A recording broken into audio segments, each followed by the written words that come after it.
السلام علیکم ورحمۃ اللہ وبرکاتہ۔ عزیز طلباء و طالبات، تعلیم و تعلم چینل میں آپ کا استقبال ہے۔ آپ کے اس سال کے نصاب میں غزل نمبر 7 کو بھی شامل کیا گیا ہے، جس کے شاعر ظفر گورکھپوری ہیں۔ انشاءاللہ اس ویڈیو میں ہم اس کے اشعار کی تشریح پیش کریں گے۔ آپ ہر شعر کو اچھی طرح سمجھنے کی کوشش کریں، تاکہ اگر امتحان میں یہ شعری اقتباس آپ کے سامنے آئے تو آپ آسانی سے اس کے جوابات دے سکیں۔ تو مطلع ہم دیکھتے ہیں۔ بدن کجلا گیا تو دل کی تابانی سے نکلوں گا، میں سورج بن کے ایک دن اپنی پیشانی سے نکلوں گا۔ کجلانا کسے کہتے ہیں؟ کجلانا کا مطلب ہوتا ہے بے رونق ہونا، مان پڑ جانا، رنگ کا مان پڑ جانا۔ تو بدن کجلا گیا، شاعر نے استعمال کیا کہ اگر میرا جو بدن ہے وہ اگر بے رونق بھی ہو گیا تو میں دل کی تابانی سے نکلوں گا۔ تابانی کہتے ہیں چمک، روشنی۔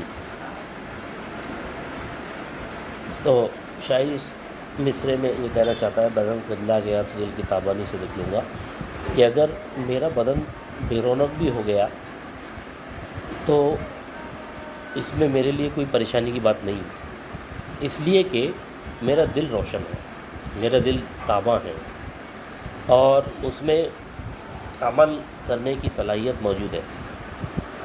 وہ ہمت اور حوصلے کا پہاڑ ہے۔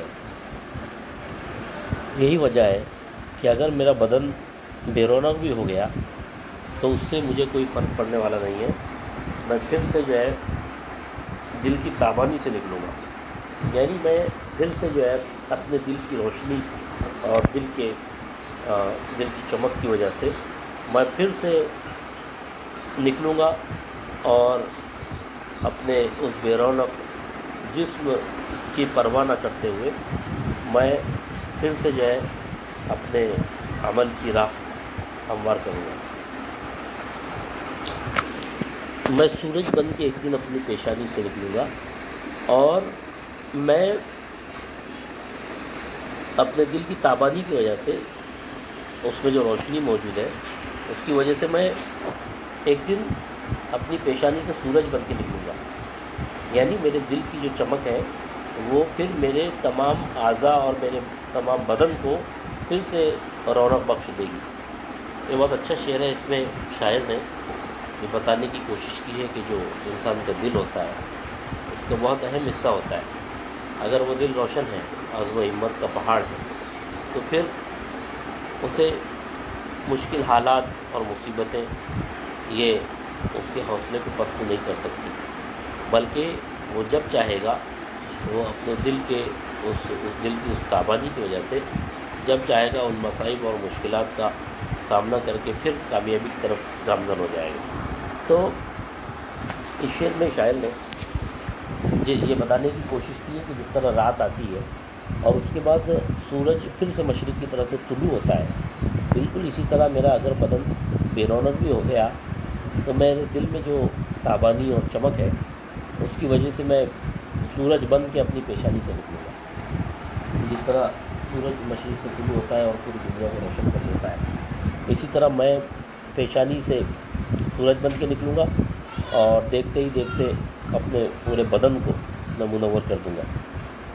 اس میں صنعت استعارہ بھی استعمال کیا گیا ہے۔ شاعر نے اپنے آپ کو سورج کہا ہے اور براہ راست تشبیہ دی ہے، اس لیے یہ صنعت استعارے کی بھی مثال ہے۔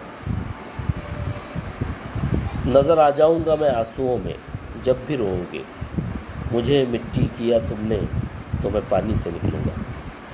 یہاں شاعر اپنے دوست سے مخاطب ہے اور یہ کہہ رہا ہے کہ نظر آ جاؤں گا میں آنسوؤں میں، یعنی تم جب بھی روؤ گے تو میں تم کو آنسوؤں میں نظر آ جاؤں گا، یعنی روتے وقت تم کو میری یاد ضرور آئے گی۔ اور کب کی بات کر رہا ہے شاعر یہ کہ مجھے مٹی کیا تم نے، اگر تم نے مجھ کو تباہ و برباد کیا، مٹی کرنا محاورہ ہے، اگر تم نے مجھ پر توجہ نہ دی اور میری قدر نہ کی اور مجھے تباہ و برباد کر دیا، تو یاد رکھو میں آسانی سے جانے والا نہیں ہوں، بلکہ اگر تم نے مٹی کیا تو میں پانی سے نکلوں گا۔ یہاں پہ مٹی اور پانی کا بڑا خوبصورت استعمال کیا شاعر نے، اور یہ بتانے کی کوشش کی کہ اگر تم نے مجھ کو مٹی کیا، اگر تم نے مجھ کو تباہ و برباد کر دیا، تو یاد رکھو میں پھر سے میں جاؤں گا نہیں، میں پانی سے نکلوں گا۔ مطلب میں تمہارے آنسوؤں کے ساتھ نکلوں گا اور تم کو یاد دلاؤں گا، تم کو ساری باتیں یاد دلاؤں گا، اور تمہارے روتے وقت تم کو آنسو میں میں نظر آؤں گا، تم کو یاد آئے گا کہ تم نے میرے ساتھ کیسا سلوک کیا تھا۔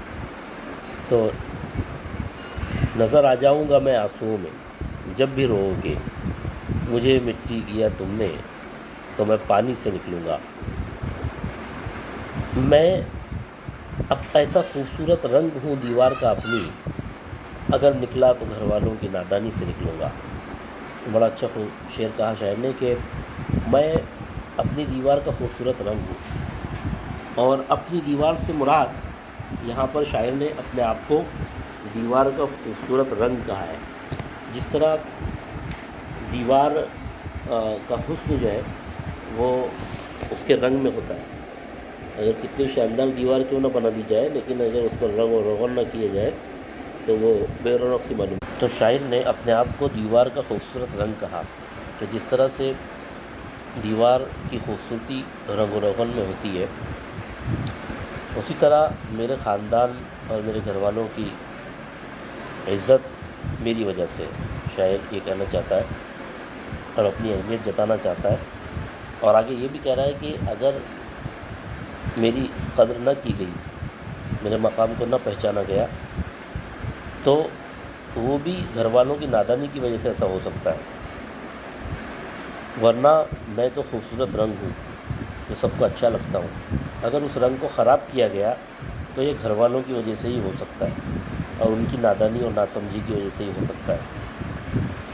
تو اس میں شاعر یہ بتانا چاہتا ہے کہ اگرچہ میری وجہ سے خاندان کی عزت و وقت ہے، لیکن اگر اس عزت و وقت پر حرف آیا اور اگر اس میں کوئی کھوٹ پیدا ہوئی تو وہ گھر والوں کی وجہ سے پیدا ہوگی۔ یہاں بھی صنعت استعارے کا استعمال کیا شاعر نے، خوبصورت رنگ کہا، دیوار کا خوبصورت رنگ اپنے آپ کو کہا ہے، تو یہ بھی صنعت استعارہ ہے۔ دوسری بات یہ کہ غزل کا جو شعر ہوتا ہے وہ مختلف موقعوں پر استعمال کیا جا سکتا ہے۔ جیسے ہم دیکھتے ہیں کہ مسلم قوم یہ پوری دنیا کے لیے چین سکون اور عدل و انصاف لانے والی قوم، لیکن آج حال یہ ہو گیا کہ ہمارے آپس کے جھگڑے، آپس کے ہمارے اپنوں سے جو تکالیف پہنچ رہی ہے، اس کی وجہ سے خود مسلم قوم سنبھلنے کے لیے تیار نہیں ہے کہ وہ دوسروں کی اصلاح کر سکے اور دوسروں کو امن و سکون اور عدل و انصاف دلوا سکے۔ تو اس پر بھی شعر فٹ ہوتا ہے، میں ایسا خوبصورت رنگ ہوں دیوار کا اپنی، اگر نکلا تو گھر والوں کی نادانی سے نکلوں گا۔ تاریخ بھی گواہ ہے کہ مسلمانوں کو اپنوں سے بہت زیادہ نقصان پہنچا ہے، اپنوں کی منافقت سے اور ان کی غداری کی وجہ سے بہت نقصان پہنچا ہے۔ ضمیر وقت میں پیوست ہوں میں پھانس کی صورت، زمانہ کیا سمجھتا ہے کہ آسانی سے نکلوں گا۔ شاعر کہتا ہے کہ میں ضمیر وقت میں اس طرح سے گھل مل گیا ہوں، اس طرح سے شامل ہو گیا ہوں، پیوست ہو گیا ہوں کہ جس طرح پھانس شامل ہو جاتی ہے گوشت میں، جیسے پھانس اگر چبھ جاتی ہے تو وہ آسانی سے نہیں نکلتی، گوشت کے اندر پیوست ہو جاتی ہے، تو ویسے ہی شاعر کہتا ہے کہ میں وقت سے مراد یہاں زمانہ ہے، زمانے کی ضمیر میں پھانس کی طرح سے پیوست ہو چکا ہوں۔ جس طرح سے پھانس چبھ جاتی ہے تو اس کو آسانی سے نہیں نکالا جا سکتا، اسی طرح سے میں زمانے کے دل میں، زمانے کی ضمیر میں پھانس کی طرح سے پیوست ہو چکا ہوں، اور زمانہ کیا سمجھتا ہے کہ آسانی سے نکلوں گا۔